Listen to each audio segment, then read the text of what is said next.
ඔයා මේ කාඩ් එක දැක්ක කියන්නේ ඔයා ඇත්තටම පුදුම වාසනාවක් තියෙන කෙනෙක්. මොකද ටැරෝ ඩෙක් එකේ හොඳම කාඩ් එක තමයි ද එම්ප්‍රස් කාඩ් එක. පර්සනලි මං ආසම කාඩ් එක මේක. මම බැලුවේ අද රීඩින් එකෙන් ඔයාලගේ ආදරේ ඉදිරියට මොකද්ද වෙන්නේ කියලා. මේ කාඩ් එකෙන් කියවෙන්නේ ඔය දෙන්න අතර තියෙන රිලේෂන්ෂිප් එක ඊළඟ පියවරට යනවා කියලා. සමහර අකාට ඔයාට තියෙන නෝමල් රිලේෂන්ෂිප් එකක් නම් ගෙවල් වලින් කැමැත්ත අරගෙන වෙඩින් එකක් එන්ගේජ්මන්ට් එකක් ගන්න පුළුවන් තත්ත්වයක් එනවා. එහෙම නැත්නම් ඔයා ඉන්නේ නෝ කන්ටැක්ට් සිටුේෂන් එකක නම් එයා ඒ කියන්නේ කතා නොකරන ඉන්නේ. එයාගෙන් කෝල් එකක් මැසේජ් එකක් අනිවාර්යෙන් එන්න පුළුවන්. ඔයා දැන් ඉන්නේ එක්ස් එනකම් බලාගෙන නම් එයාගේ හිතේ ඔයා ගැන හොඳ හැඟීමක් මේ වෙලාවේ තියෙනවා. එයා එනවා කියන කන්ෆර්මේෂන් එකක් තමයි මේ කාඩයෙන් කියවෙන්නේ. ආදරය, සැලකිල්ල, විශ්වාසය, බහුලත්වය, ආකර්ෂණය ඔක්කොම මේ කාඩ් එකෙන් කියවෙනවා.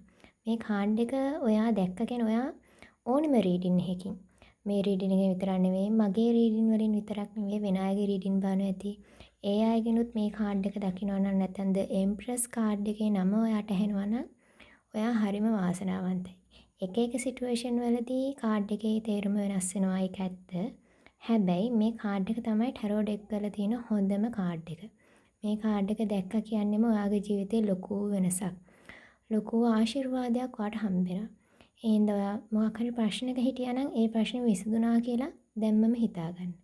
ඒ වගේම තමයි ඔයාගේ ජීවිතේ මේ දවස්වල නෝමල් එකේ යනවා නම් කිසිම ප්‍රශ්නයක් නැහැ. සාමාන්‍ය විදිහට යනවා නම් ඔයාගේ ජීවිතේ ඊළඟ ස්ටෙප් එක මීට වඩා හොඳ ස්ටෙප් එකක් එනවා. මේක කන්ෆර්මේෂන් එකක් හැටියට ගන්න. ඕගලන්ට පර්සනල් රීඩින් අවශ්‍ය නම් WhatsApp මැසේජ් එකක් දාන්න.